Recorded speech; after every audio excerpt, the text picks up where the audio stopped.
જય શ્રી હનુમાનજી મહારાજ। આજે શનિવાર ચૈત્ર સુદ પૂનમ એટલે હનુમાન જયંતિ। હનુમાન જયંતિના પાવન દિવસે આજે આપણે અત્યારે જે જગ્યાએ દર્શન કરવા માટે જઈ રહ્યા છીએ એ જગ્યા એકદમ ખેતરોની મધ્યમાં આવેલી છે કે જ્યાં 3 ગામનો સીમાડો છે, પાટણવાવ, થાનિયાળા અને મજેઠી। આ 3 ગામનો સીમાડો જ્યાં પડે છે ત્યાં આ જગ્યા આવેલી છે કે જે કેરિયા ટીંબાથી ઓળખાય છે। આજે ત્યાં ભવ્ય ભોજન પ્રસાદ અને આરતીનો કાર્યક્રમ રાખવામાં આવેલો છે અને 3 ગામના લોકો અત્યારે બહોળી સંખ્યાની અંદર અહીંયા ઉપસ્થિત જોવા મળે છે। પ્રસાદી ચાલુ થઈ ગઈ છે એટલે ગામ લોકો અત્યારે પ્રસાદી લેવા માટે અને દર્શન કરવા માટે આવી રહ્યા છે। આપણે પણ શ્રી હનુમાનજી મહારાજના દર્શન કરવા અત્યારે જઈ રહ્યા છીએ। તો આપ સૌ મિત્રો મારી સાથે મારી ચેનલ ઓસમ ગણેશમાં જોડાયેલા રહેશો। જય હનુમાનજી મહારાજ। જય હનુમાનજી મહારાજ। હનુમાન જયંતિ હે શનિવાર બરાબર। એટલે આ જગ્યા વિશેની કંઈક માહિતી આપો અમને। આ જગ્યા અમારે તો આ વર્ષોથી આ પુરાણી છે, કારણ કે અમારી જમીન છે ને આ વર્ષોથી અહીં ટીંબો હતો હા અને અહીંયા કદાચ નેહડા હોતે ઈ છે। અહીંયા એક જગ્યા છે, એક પાણો છે એવો કે હશે કહી શકીએ એમ આવું। આ કેટલા ગામનો સીમાડો લાગે અહીંયા? 3 ગામ 3 ગામનો, પાટણો, મજેઠી અને થાનિયાળા। થાનિયાળા ને બરાબર। તો ભોજન પ્રસાદ લેવાઈ ગયો છે કે બાકી?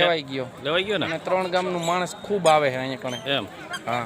અમારા વિપુલભાઈ લકડે અમને માહિતી આપી છે કે ભાઈ આ 3 ગામનો સીમાડો છે અને બહુ જૂનું પૌરાણિક મંદિર છે અને અત્યારે સર્વે લોકો જો અહીંયા પ્રસાદ લેતા નજરે પડી રહ્યા છીએ। આપણે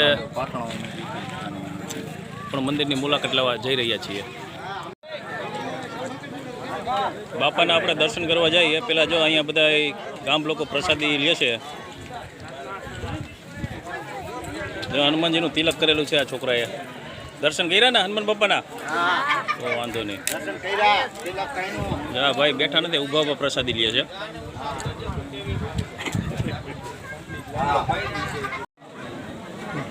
આ છે બાપાનું મંદિર, કેરિયા ટીંબા હનુમાન મંદિર।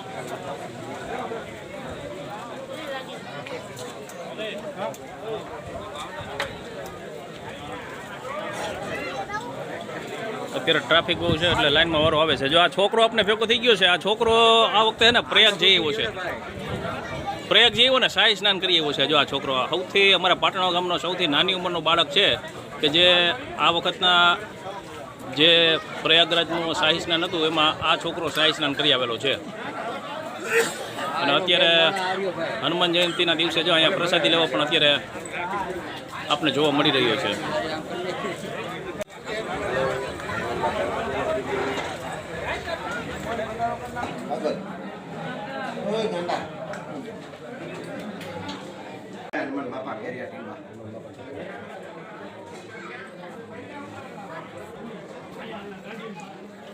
કેરિયા ટીંબા હનુમાનજી મહારાજનું જે મંદિર આવેલું છે અહીંયા 3 ગામના લોકો બાપા પ્રત્યે ખૂબ શ્રદ્ધા ધરાવે છે અને ખૂબ બહોળી સંખ્યાની અંદર અત્યારે દર્શનનો લાભ લેવા અહીંયા હનુમાન જયંતિના દિવસે આવ્યા છે।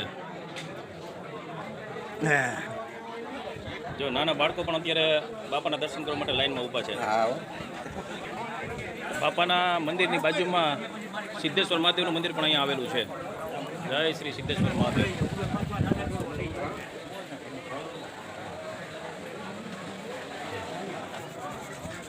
જે બધા દાદાના ભક્તો છે એ અત્યારે પ્રસાદી લેતા નજરે પડી રહ્યા છે।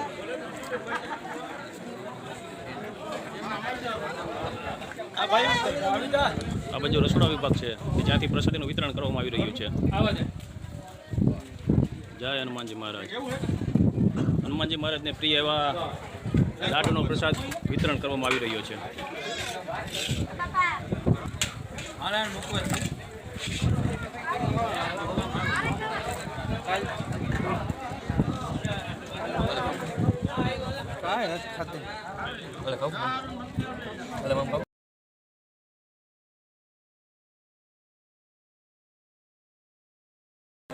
અહીંથી ડીશ અને વાટકો લઈ અને અહીંથી પ્રસાદી લેવાની છે। જો બાપાને પ્રિય એવા લાડુ, બુંદી,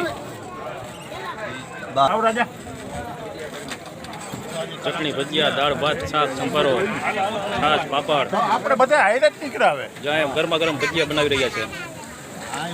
ત્રણેય ગામના લોકો અત્યારે આ ભજીયા બનાવવામાં મદદ કરી રહ્યા છે. પાટણવાવ, મજેઠી અને થાનિયાણા. મંદિરના મહંત શ્રી કરુણાદાસ અત્યારે આપણી સાથે જોડાયેલા છે અને આપણે બાપુના આશીર્વચન લેવા માટે અહીંયા આવ્યા છીએ બાપુ પાસે કે બાપુ આજે હનુમાન જયંતિનો જે પવિત્ર તહેવાર છે અને તમે જે આ સુંદર આયોજન કર્યું છે પ્રસાદીનું એના વિશેની થોડીક અમને માહિતી આપો. અમારે હજારો વર્ષ જૂના હનુમાનજી મહારાજ છે. આનો ઇતિહાસ કોઈની પાસે છે નહીં. અને 3 ગામ વસારે અમારે ધુવાડા બંધ હનુમાન જયંતિ દર વર્ષે ઉજવી હતી. અને મારુતિ યજ્ઞ હોય છે અને અહીં જે ધૂન અને કીર્તન હોય છે અને આ જેમાં પાછો રામાપીરનો પાઠ છે. બરાબર. એટલા જ માટે બધાય ભક્તો બધાની ગામની દયાથી મજેઠી, પાટણવાવ અને થાનિયાની ત્રણેય ગામના લાભાર્થી હાવ મસ્ત ઉત્સવ થાય છે. એટલી અમારી ગામની વિનંતી છે અને આમ જળવાઈ જાય એનો સાથ આપણે એ માટે જનતાને મારી વિનંતી. અમારી હનુમાન જયંતિ ફર્સ્ટ ક્લાસ ભગવાનની દયાથી મોજ શોખથી બહુ ઉજવાની. જય હનુમાન. જય હનુમાન. વાહ બાપુ વાહ. બાપુએ આપને ખૂબ સરસ માહિતી આપી છે એ બદલ આપણે બાપુનો ખૂબ ખૂબ આભાર માનીએ છીએ. મજેઠી ગામના લોકો, થાણિયાણા ગામના લોકો અને પાટણ ગામના લોકો પણ અહીંયા અત્યારે ઉપસ્થિત છે. એમાં આપણી સાથે અત્યારે મજેઠી ગામના ભાઈ જોડાયેલા છે. શું નામ છે તમારું? રમેશભાઈ મહેતા. રમેશભાઈ મહેતા, તમે શું આ મંદિર વિશે અમને માહિતી આપો છો? અમે આ મંદિર તો વર્ષોથી અહીંયા છે બાપા અને દર વર્ષે ઉજવણી કરી છીએ અને બહુ સારી રીતે ભગવાનની દયા છે અને કોઈ જાતનું મહંતને બધી સગવડતા છે.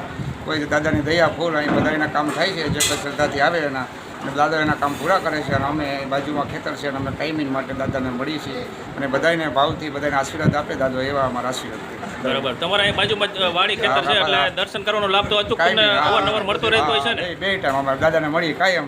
ઘણા બધા દાદાના ભક્તો અહીંયા અત્યારે આપણે જોવા મળી રહ્યા છે. જો આ ભાઈએ તિલક કરીને આવ્યા છે અને પોતે સેવા કાર્ય કરતા હતા પણ આપણી સાથે અત્યારે વાત કરવા માટે પોતાનું કામ છોડીને આવ્યા છે તો આપણે પણ એમની પાસેથી થોડીક માહિતી મેળવીએ.